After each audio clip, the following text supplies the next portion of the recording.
O ex-presidente do INSS, que foi demitido logo que surgiu essa investigação, o Alessandro Stefanuto, deu a primeira entrevista sobre esse assunto. Foi uma entrevista também à Folha de São Paulo.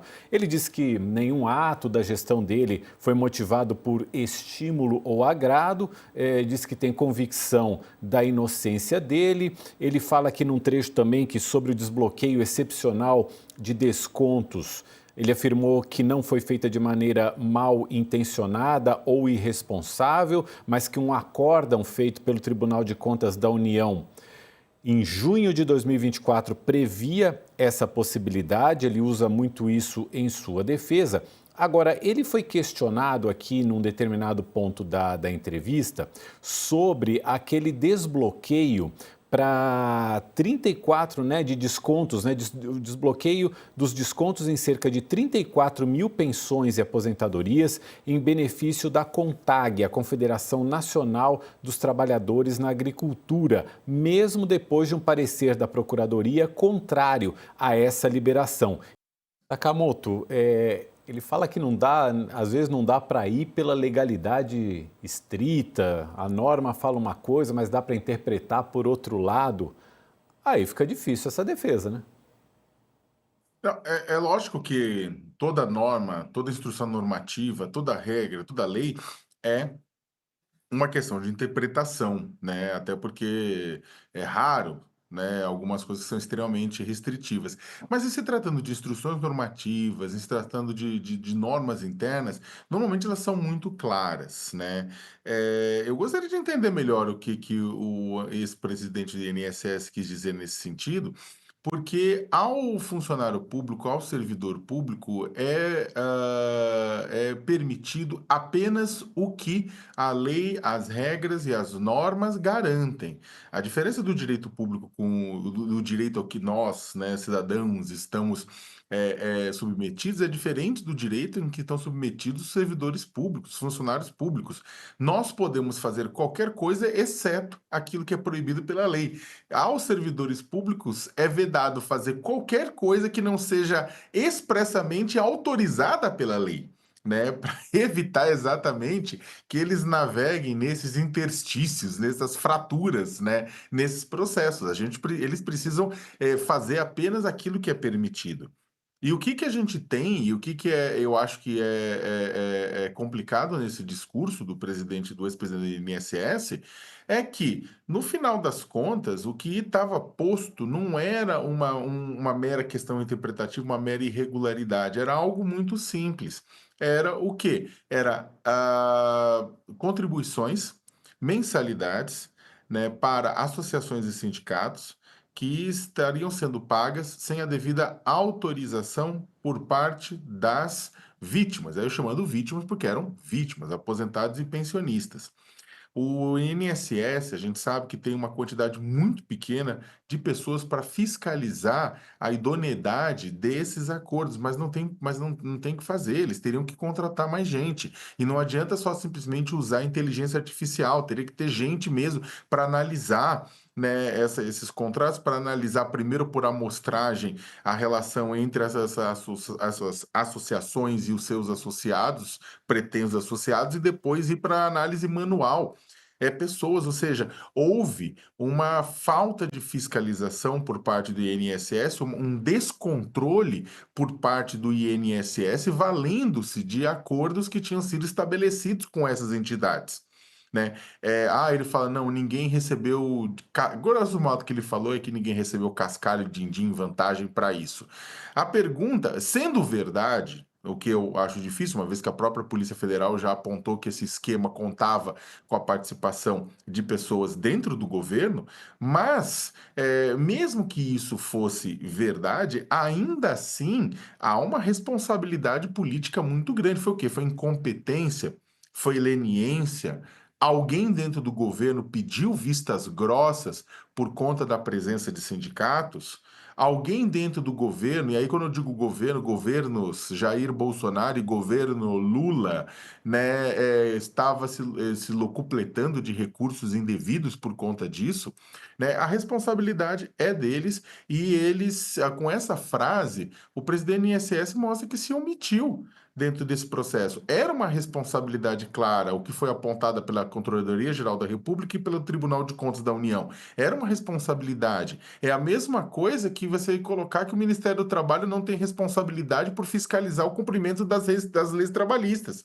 Ou que as instruções normativas do Ministério do Trabalho que regem a fiscalização do trabalho podem ser ignoradas aqui e ali diante dos fatos. Não podem. Fiscais do trabalho seguem o que está no regimento. Ponto.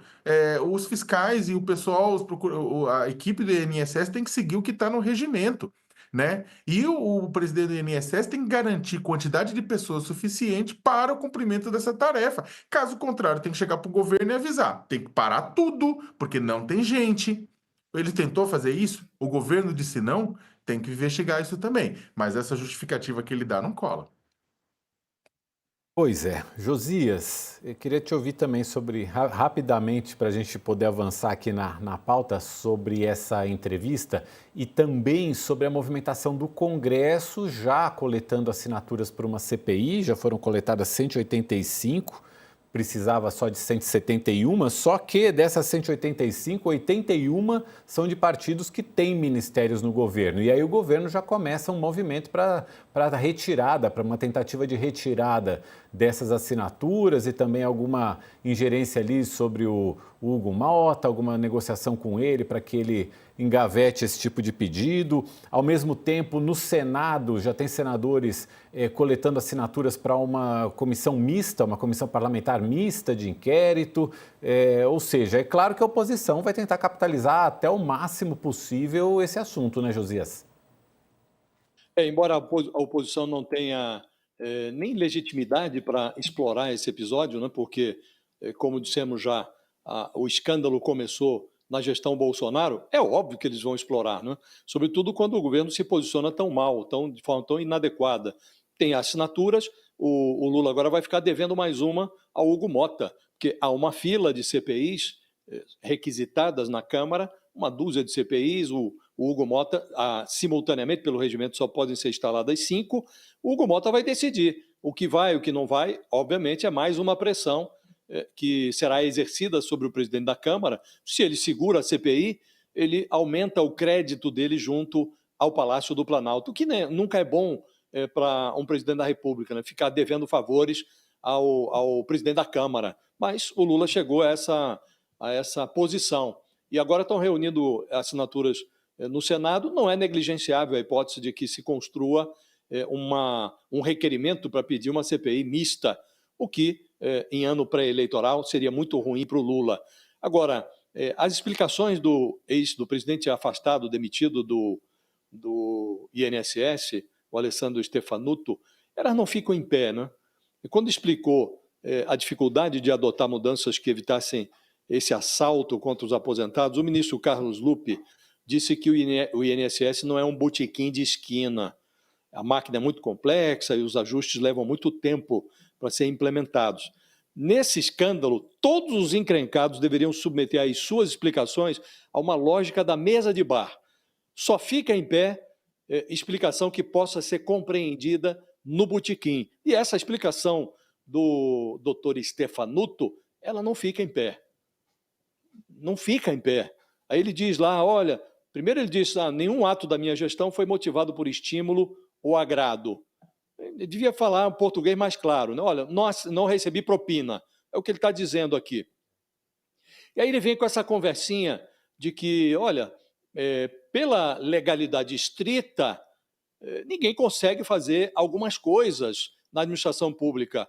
Mas em que pese a norma, o direito diga, olha, não dá para fazer, você pode interpretar. Então, ele está dizendo na prática que se a lei, se o direito diz que algo A não pode ser feito, o administrador pode interpretar na linha B e adotar. Francamente, não fica em pé essa explicação, né? E na investigação da Polícia Federal, atribui-se ao Stefanuto a liberação, numa canetada, de 34 mil acessos, descontos simultâneos, numa só canetada. Ele autorizou a CONTAG a descontar, morder as aposentadorias de 34 mil pessoas. E depois, à medida que ele autorizava, quando ele autorizou esse aluvião de descontos, vieram na sequência vários pedidos de cancelamento. Olha, eu não autorizei isso, pelo amor de Deus, cancelem esse desconto na minha aposentadoria. Eu não fui consultado, e verificou-se rapidamente que aquilo era uma fraude. E a Polícia Federal menciona este exemplo como algo de esquisito que aconteceu no INSS, porque àquela altura, quando o Stefanuto autorizou esses descontos em massa feitos pela CONTAG, já havia informações disponíveis no INSS em relação às fraudes. Elas já haviam sido farejadas pela Controladoria Geral da União. Então, não fica em pé. Isso aqui não pode ser compreendido na mesa do botequim. Então, não dá para aceitar. É realmente uma explicação capenga. E, graças a explicações como essa, é que avança no Congresso o pedido de CPI. Já tem assinatura na Câmara e, como disse, não são negligenciáveis as chances de que ocorra também no Senado até a composição de uma CPI mista.